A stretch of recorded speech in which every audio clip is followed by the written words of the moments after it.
മധുരയുടെ ഹൃദയത്തിൽ ഇന്നും രാജകീയ പ്രൗഢിയോടുകൂടെ നിലകൊള്ളുന്ന ഒരു അത്ഭുതമാണ് എനിക്ക് പിറകിലുള്ളത്. അതെ, മധുര തിരുമല നായക് പാലസ്.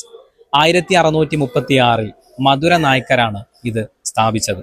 നമുക്കറിയാം, മധുരയും അനുബന്ധ പ്രദേശങ്ങളും 1529 മുതൽ 1736 വരെ ഭരിച്ചിരുന്നത് മധുര നായ്ക്കരായിരുന്നു. അവരുടെ വംശപരമ്പരയിൽപ്പെട്ട തിരുമല നായക്കാണ് ഇത് സ്ഥാപിച്ചത്.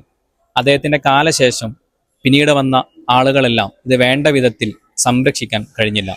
പിന്നീട് ബ്രിട്ടീഷുകാരിൽ നിന്ന് കോടതിയായിട്ടും ഫാക്ടറി ആയിട്ടും സൈനിക കേന്ദ്രങ്ങളുമായിട്ടും ഇതെല്ലാം മാറിയിരുന്നു. ഏറ്റവും പ്രധാനപ്പെട്ട സവിശേഷത എന്ന് പറയുന്നത് ഇവിടെയുള്ള ഓരോ തൂണുകളും നിങ്ങൾ നോക്കിയാൽ മതി.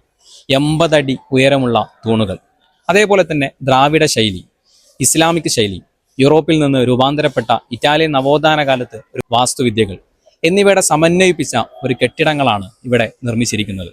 ഇന്നും ചരിത്രത്തിൽ അടയാളപ്പെടുത്തിക്കൊണ്ടിരിക്കുന്ന മധുര തിരുമല നായക് പാലസ് കാണേണ്ട ഒരു അത്ഭുതം തന്നെയാണ്.